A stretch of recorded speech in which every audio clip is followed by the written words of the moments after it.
કે જે અત્યારે કોંગ્રેસની કોશિશ છે કે આપણામાંથી અમુક વર્ગોને જ્ઞાતિની વાતો કરી, જાતિની વાતો કરી, અફવાઓ ચાલુ કરી, ક્યાંક વર્ગ વિગ્રહ કરવાની જે એમના પ્રયત્ન છે, હું આપ સૌને વિનંતી કરું છું કે એમની આ વર્ગ વિગ્રહની કોશિશ ક્યાંક કામયાબ ના થાય. લોકસભાની ચૂંટણી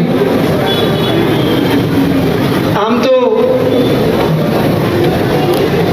મને લાગે છે ભારતીય જનતા પાર્ટીના કાર્યકર્તા તરીકે જ્યારે ચૂંટણી અનુસંધાને વિધાનસભાના મધ્યસ્થ કાર્યાલયનું ઉદ્ઘાટન હોય ત્યારે આપણે બધાએ એક ગર્વ લેવો જોઈએ કે ભૂતકાળમાં કેન્દ્રમાંથી આવી પરિસ્થિતિ આપણે કદાચ કોઈ દિવસ નથી જોઈ, જ્યાં કાયદેસર આપણે માથું ઊંચું કરી અને લોકો વચ્ચે કેન્દ્રના સીધા આટલા બધા કામો ગણાવી શકીએ. આ હકીકત છે. કેન્દ્ર સીધું ઘર ઘર સુધી જોડાણું હોય એવો કદાચ ઇતિહાસમાં પ્રથમ દાખલો છે. આટલું આમ હાથ લંબાવો અને કેન્દ્રને ટચ કરો, ખાલી હાથ જ લંબાવવો પડે એ પ્રકારની વ્યવસ્થા આપણે ભૂતકાળમાં આપણા રાષ્ટ્રમાં જોઈ નથી. આપણા ઘણા બધા પ્રશ્નો અહીંયા આપણે બધા એક પરિવારની જેમ જોડાયેલા છે. ત્યારે કાર્યકર્તાઓ માટે તો ગર્વનો વિષય છે કે આ પ્રકારની વ્યવસ્થા મોદી સાહેબના નેતૃત્વમાં ભારતીય જનતા પાર્ટી ઊભી કરી છે. પણ આપણે બધા પરિવારની જેમ જોડાયેલા છે. ત્યારે કેન્દ્ર લાગત ઘણા બધા પ્રશ્નો પાછલા 10 વર્ષમાં આપણી વચ્ચે આવ્યા છે.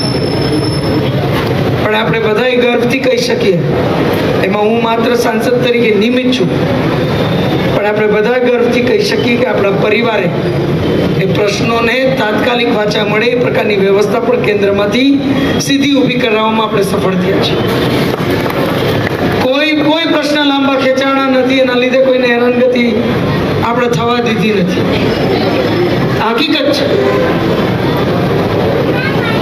મોદી સાહેબે આ દેશમાં પહેલી વખત ક્લસ્ટર બેઝડ પોલિસીઝ, અને હું હંમેશાથી હિમાયતી રહી છું કે તમે ક્લસ્ટર બેઝડ પોલિસીઝ લઈ આવો તો જ જે સ્થાનિક ઉદ્યોગો હશે એને ક્યાંક આપણે વેગ આપી શકશું, વધુ રોજગારીની તકો એના માધ્યમથી નાગરિકોને આપી શકશું. મને આનંદ છે કે આપણો બ્રાસ ઉદ્યોગ આજે કેન્દ્રની ક્લસ્ટર બેઝડ પોલિસીના કેન્દ્ર બિંદુમાં છે. હકીકત છે. બ્રાસ ઉદ્યોગના અનેક પ્રશ્નો 2014માં તો એટલા પ્રશ્નો હતા કે એવું લાગતું હતું કે કોઈ દિવસ આ પ્રશ્નોને આપણે વાચા આપી શકશું કે નહીં, એ મને પોતાને અઘરું લાગતું હતું. પણ આજે મને આનંદ છે કે આજે આપણો બ્રાસ ઉદ્યોગ એટલો ધમધમતો હોય, સૌથી મોટી કૃષિ પછી કોઈ રોજગારી આપતું સેક્ટર હોય તો એ આપણો પોતાનો બ્રાસ ઉદ્યોગ છે. અહીંયા વર્ગ શો એ માત્ર જામનગર શહેર પૂરતા સીમિત નાગરિકો નથી. તમે બધા જિલ્લાના આગેવાનો છો, અલગ અલગ સમાજના આગેવાનો છો, અલગ અલગ સંસ્થાનું પ્રતિનિધિત્વ કરો છો. હું આપ સૌને વિનંતી કરું છું કે તમારા બધાના આશીર્વાદથી કદાચ આ સંસદીય ક્ષેત્રનું પરિણામ નિશ્ચિત છે.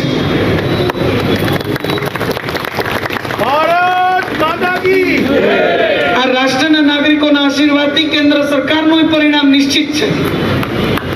અને અહીંયા આવતા 4 વર્ષ હજી મજબૂતીથી રાજ્ય સરકાર માનનીય મુખ્યમંત્રી શ્રી ભૂપેન્દ્રભાઈ પટેલના નેતૃત્વમાં મજબૂતીથી 156 બેઠકો સાથે જ્યારે અહીંયા ગુજરાતનું સુકાન સંભાળતી હોય ત્યારે હું આપ સૌને વિનંતી કરું છું કે જે અત્યારે કોંગ્રેસની કોશિશ છે કે આપણામાંથી અમુક વર્ગોને જ્ઞાતિની વાતો કરી, જાતિની વાતો કરી, અફવાઓ ચાલુ કરી, ક્યાંક વર્ગ વિગ્રહ કરવાની જે એમના પ્રયત્ન છે, હું આપ સૌને વિનંતી કરું છું કે એમની આ વર્ગ વિગ્રહની કોશિશ ક્યાંક કામયાબ ના થાય એ તાકીદ આપ સૌ રાખશો. કોઈ પણ વર્ગ આપણાથી વિખૂટો પડી જાય, આ બધું આવ્યું છે કોંગ્રેસની જ આ વિચારધારાઓ છે. ખામ થિયરી કોંગ્રેસની જ વિચારધારા હતી કે ડિવાઈડ એન્ડ રૂલ, જ્ઞાતિગત બધાને નોખા પાડો અને રાજ કરો. એ પ્રકારની પરિસ્થિતિ ક્યાંક, જોકે આપણો જિલ્લો ખૂબ જાગૃત છે, કોઈ એમ નથી કહેતી કે બહુ મોટી સંખ્યામાં એ લોકો ક્યાંય સફળ થશે, પણ મારી એક લાગણી છે કે આજ સુધી આપણે સમરસ રીતે રહ્યા હોય, તમામ લોકોના પ્રશ્નોને આપણે સમરસ રીતે વાંચા આપી હોય, આપણી મજબૂતીથી દિલ્હી સુધી આજ સુધી નોંધ થઈ હોય, ત્યારે આપણામાંથી કોઈ પણ વર્ગ વિખૂટો ના થાય એ વાતની તાકીદ આપણે સૌએ સાથે મળીને એક મોટા પરિવાર રૂપી રાખવાનો છે.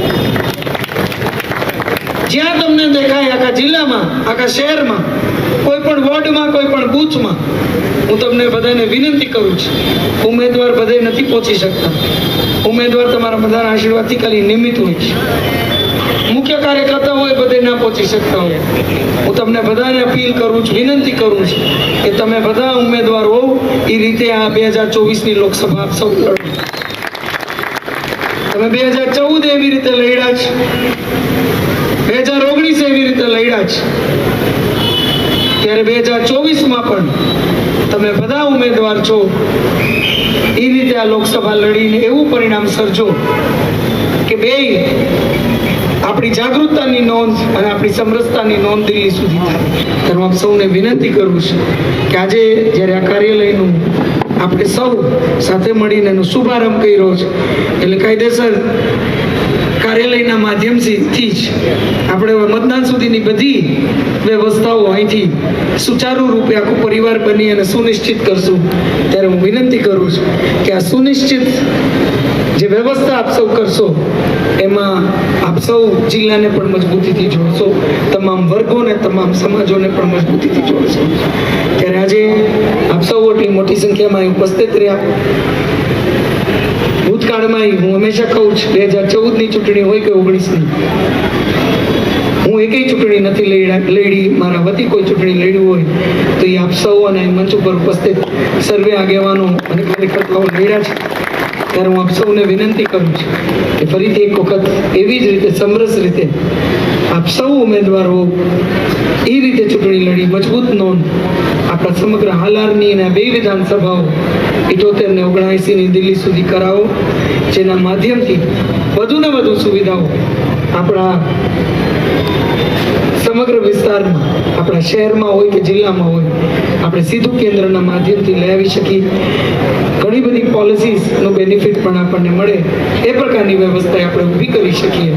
ત્યારે આજે આપણી આ વિશાળ ઉપસ્થિતિ ને હૃદયપૂર્વક વંદન કરી, ઘણા બધા નામો એ મારે લેવાના રહી ગયા, પણ હું બધાની એક અનુમતિથી સમયની મર્યાદા ને ધ્યાનમાં રાખીને હજી પાછું મારે છેક ભીમરાણા સુધી પહોંચવાનું છે, એટલે આ બધી જ આખી સમયની મર્યાદાને પણ ધ્યાનમાં રાખી હું આપ સૌની ઉપસ્થિતિને વંદન કરી, આપ સૌને અભિવાદિત કરી, અને આ વખતે મને ખાતરી છે